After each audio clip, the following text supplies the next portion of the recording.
Que a paz de Jesus esteja em nossos corações. É um grande prazer estarmos aqui hoje para o estudo do capítulo 12 do livro Dimensões da Verdade, cujo título do capítulo é Mansos.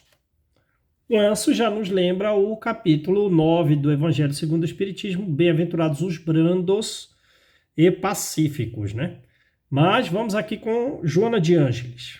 Ela diz: a mensagem está naturalmente dividida aqui, como frequentemente, em três partes. Primeiro, a noção relativa à observação do mundo conforme a nossa visão de um homem mediano. Depois, a explicação para uma retificação dessa visualização do homem comum. E depois, o exemplo de Jesus, né? Então, os textos, os capítulos das obras de Joana de Ângeles, em regra, têm essa estrutura.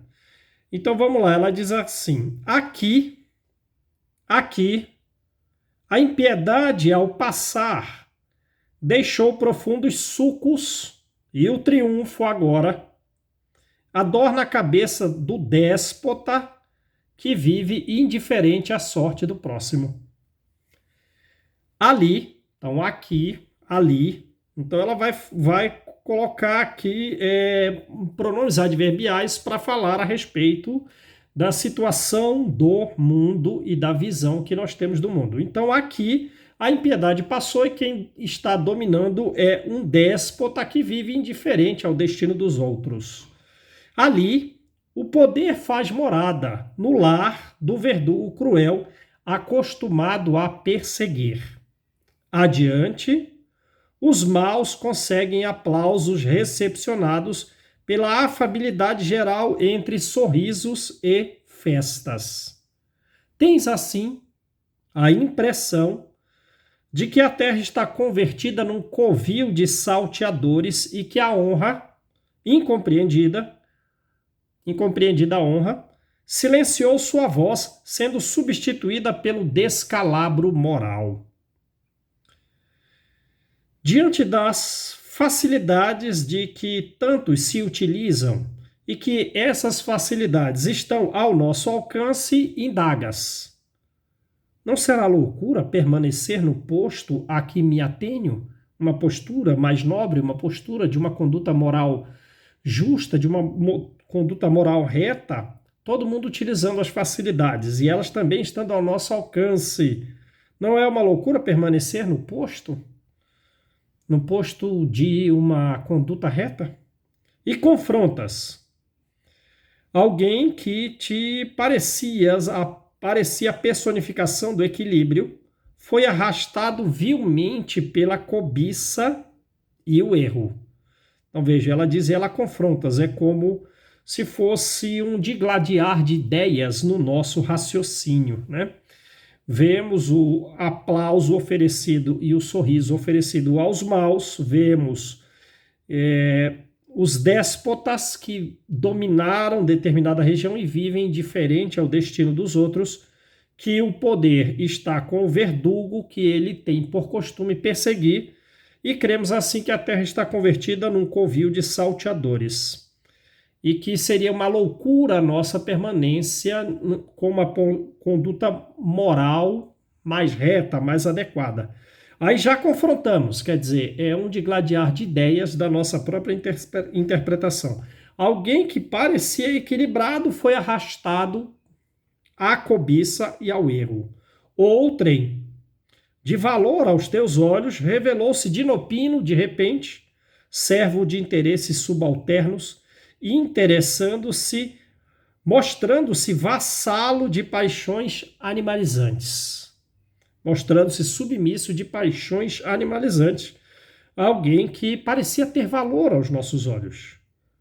Então, nubla-se a tua visão, afliges-te intimamente e concluis que o melhor a fazer é segui-los, seguir o déspota, seguir o verdugo, seguir os maus que recebem aplausos, né?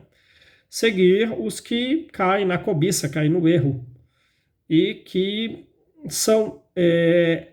caem também nas paixões animalizantes. Concluímos que o melhor é segui-los.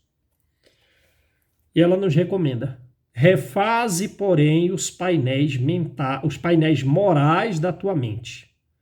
Deixa-te afagar pela brandura e pacifica-te. Deixa-te afagar pela brandura e pacifica-te. Se lembrarmos das mensagens dos espíritos, das instruções dos espíritos, dadas no capítulo 9 do Evangelho segundo o Espiritismo, bem-aventurados os brandos e pacíficos, a primeira mensagem é de Lázaro. Ele fala que muitos possuem a falsa doçura, né? A falsa afabilidade. E que esses sentimentos são uma espécie de casca que esconde, uma espécie de vestimenta que esconde as deformidades interiores e que parecem mansos quando não há contrariedades, mas que mordem diante do menor atrito, diante da menor dificuldade. E que muitos são, dentre esses, os que carregam um determinado verniz de afabilidade em casa são tiranos domésticos. São obedecidos em casa, mas também são detestados. E que essa postura se pode enganar os homens, mas não se engana a Deus, né? A outra mensagem também do Evangelho segundo o Espiritismo é relativo à paciência dada por Joana de Ângeles, cujo título ela traz como um espírito amigo. Ela vai falar que as dores que nós sofremos no mundo são, na realidade, bênçãos. E a gente sabe que realmente o sofrimento nosso é um exercício de fixação do bem em nós. Então, ela vai dizer que a dor é uma bênção e que quando estivermos sofrendo, bem digamos a Deus, porque o sofrimento na vida atual, na vida terrena, nos levará, na palavra dela, a uma glória na vida espiritual. E que nós devemos ter paciência, porque paciência também é caridade. Dar esmola, dar objetos materiais aos outros, essa caridade é fácil de ser praticada. Agora, difícil é a caridade de perdoar aqueles que são instrumentos de dor para nós, instrumento que nos levam a sofrer, que nos levam a pôr à prova a paciência que nós temos na vida. A paciência que devemos ter na vida, que se constitui a vida dessas 1000 alfinetadas que acabam por nos ferir, né? Mas que devemos retificar a nossa visão a respeito da vida, porque quem está enxergando que na vida há mais dores do que bênçãos, deve ampliar o seu raciocínio, levantar a cabeça, observar a vida mais vinculada à vida futura, porque isso, alterando essa forma de visão, ela naturalmente vai retificar e observar as próprias dores como exercícios de fixação do bem em nós, como bênçãos divinas, né? Então vamos lá.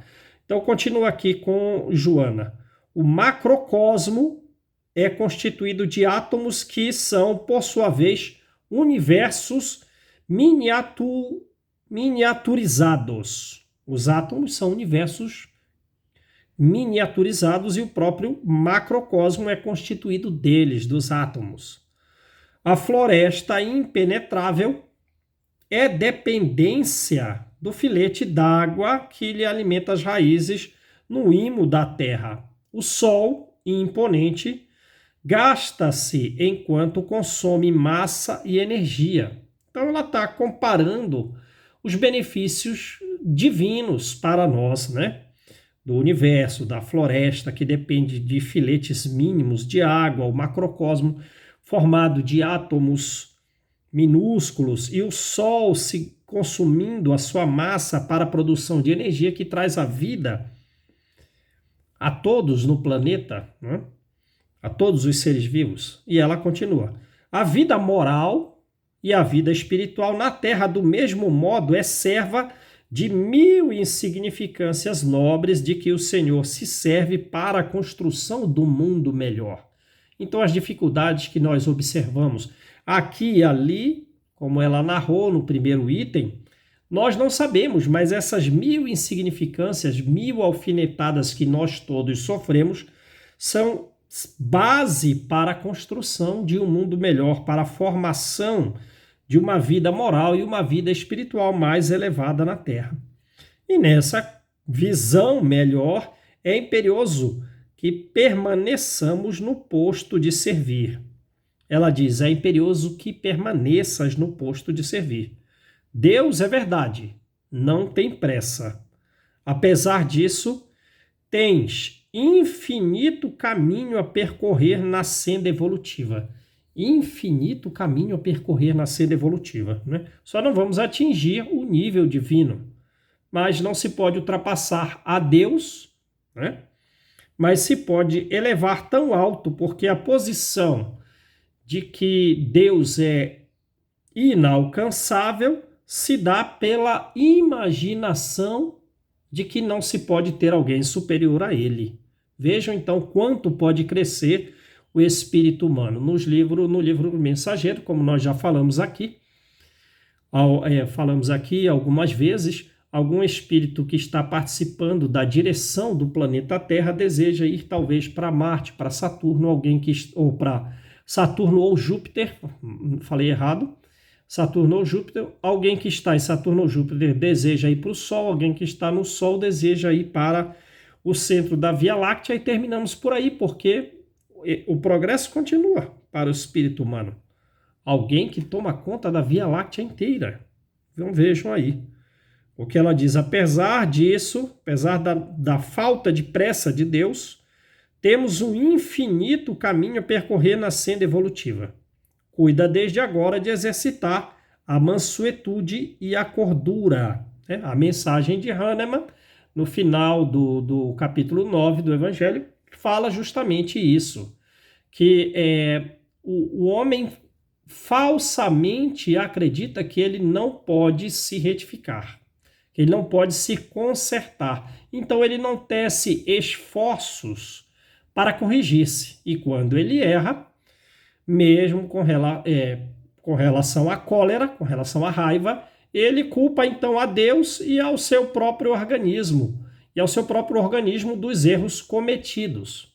Porém, diz Hahnemann que todos os vícios e todas as virtudes são inerentes ao espírito e não inerente ao corpo. E que o homem que desejar, ele pode, com vontade firme, modificar o seu próprio espírito, sair das posições de vício, sair da cólera e atingir estados de mansuetude, estados de brandura, né? E que com o poder da vontade muito se pode crescer, e que o homem que se conserva colérico, que se conserva vicioso, só assim se conserva porque deseja conservar-se vicioso, já que existe para nós a lei do progresso. Então a Joana de Ângeles diz aqui para nós: cuida desde agora de exercitar a mansuetude. Cuida desde agora de exercitar a cordura. Exercitar. O exercício vai levar à modificação interna nossa. Então ela diz aqui, se o orbe fosse o paraíso dos pacíficos, a mansuetude dos justos seria lugar comum. Então isso fica como meta, né? Como meta. Por isso se faz necessário que dilates os tesouros da benignidade e da paciência. Por essa razão, essa é a meta a ser atingida. É a busca dessa finalidade de transformar o planeta num paraíso de pacíficos. Como? Nós devemos dilatar os nossos tesouros da paciência e da benignidade. As transformações socioeconômico-morais que se prevêem começarão dentro de cada espírito afervorado à causa da justiça. Então, primeiramente, começamos em nós as transformações buscando as causas justas, as causas nobres.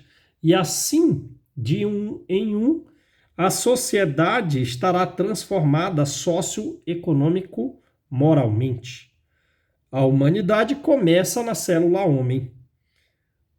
Então, diz ela, dá começo ao programa do mundo feliz, hoje e agora, vivendo o mundo feliz em ti mesmo.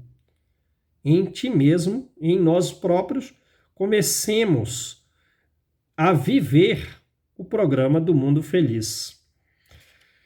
E a parte final do estudo, porque fosse difícil no jogo falaz, no jogo enganoso das ansiedades humanas, a permanência nos altos postulados da vida cristã, é que o mestre, com sabedoria e propriedade, considerando os obstáculos a transpor entre tantas tentações, então é difícil?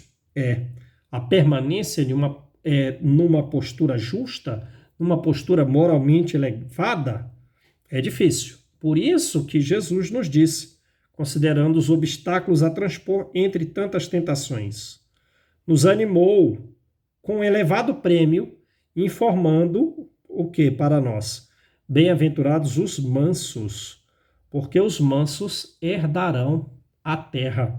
A terra se transformará num planeta dos que carregam brandura, cordura, mansuetude.